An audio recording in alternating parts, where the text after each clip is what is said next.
it's hard to navigate around the Bible without falling on some strong male characters. The 66 books of the Bible, only two of the books are named after women. That would be Ruth and Esther, which are both wonderful stories. And when you look for women in the Bible, there are a number of names, but not a lot of leading actress roles. The first that would come would be Eve, of course, and then Eve is basically blamed for the original sin by Adam because, cherchez la femme, it's always a woman.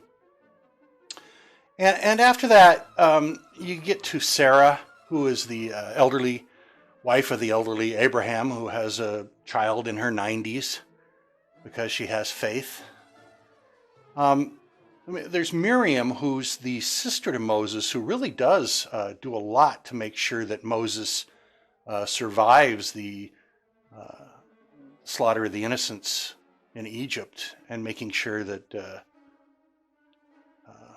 Moses is reunited with his mother as his nanny as he's brought into Pharaoh's court. But you have to really look into the book of Judges if you really want to find a badass woman. This is probably the most badass woman in the Old Testament. I'm not talking about Jezebel. She was just pure evil. Bathsheba was more of a temptress, opportunist. But Deborah,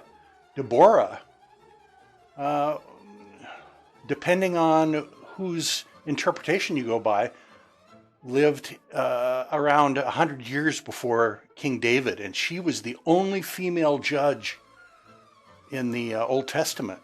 And this is before they had kings. So judges ruled the people of Israel. And Deborah was known either as the honeybee or the queen bee. And she was also a prophet.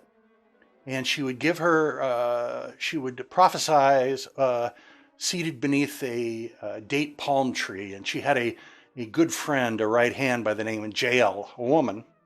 So they're kind of the Thelma and Louise of the Old Testament. But Deborah was very unhappy with the people of Israel, God's chosen people, the Jews, as they were becoming polytheistic, and they weren't keeping the Sabbath holy. They weren't keeping the laws. And as a judge, she had to enforce that, which meant death sometimes to people, and punishment and other punishments. She was talked to by God, supposedly. And much of this is recounted. Most of Deborah's life is recounted in two poems that are found in the book of Judges. So if you get a chance before the next episode, I suggest you pick out the book of Judges and read these two poems.